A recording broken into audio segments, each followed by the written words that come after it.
AP CM Chandrababu జన్మదిన వేడుకలు రాష్ట్ర వ్యాప్తంగా ఘనంగా జరిగాయి. 75వ సంవత్సరంలో అడుగుపెట్టిన చంద్రబాబుకు జాతీయ స్థాయిలో సైతం ప్రముఖులు అభినందనలు తెలిపారు.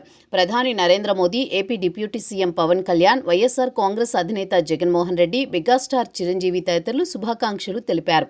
అయితే చంద్రబాబుకు విశేష్ చెబుతూ జగన్మోహన్ రెడ్డి చేసిన ట్వీట్ సోషల్ మీడియాలో వైరల్గా మారింది. ముందు ట్వీట్ చేసిన క్యాప్షన్ను ఎడిట్ చేసి ఒక్క పదం యాడ్ చేయడంతో జగన్ ట్రోలింగ్కు గురవుతున్నారు. దీనిపై రకరకాల కామెంట్స్ వెల్లువెత్తుతున్నాయి. ప్రధాని మోదీ చేసిన ట్వీట్ ప్రత్యేకంగా నిలిచింది. నా స్నేహితుడు ఆంధ్రప్రదేశ్ ముఖ్యమంత్రి చంద్రబాబు నాయుడు గారికి శుభాకాంక్షలు. భవిష్యత్తు రంగాలపై దృష్టి సారించి ఆంధ్రప్రదేశ్ అభివృద్ధి కోసం ఆయన అవిశ్రాంతంగా కృషి చేస్తున్న తీరు ప్రశంసనీయం. ఆయన దీర్ఘాయుష్యు, ఆరోగ్యవంతమైన జీవితం కోసం ప్రార్థిస్తున్నాను అని ప్రధాని ట్వీట్ చేశారు. మరోవైపు పవన్ కళ్యాణ్ చేసిన ట్వీట్ కూడా ఆసక్తిగా మారింది.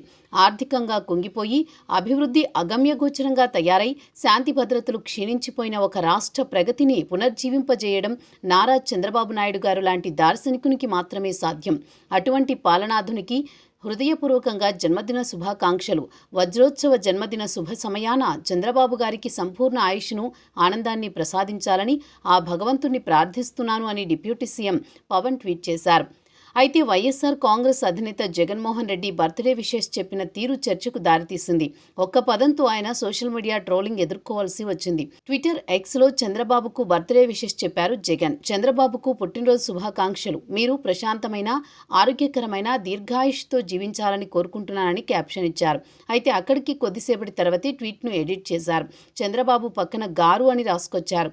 ఈ ఒక్క పదమే ప్రస్తుతం జగన్మోహన్ రెడ్డిని సోషల్ మీడియాలో ట్రోలింగ్కు గురిచేసింది. జగన్మోహన్ రెడ్డిని చాలా మంది నెటిజన్లు తప్పుపడుతున్నారు.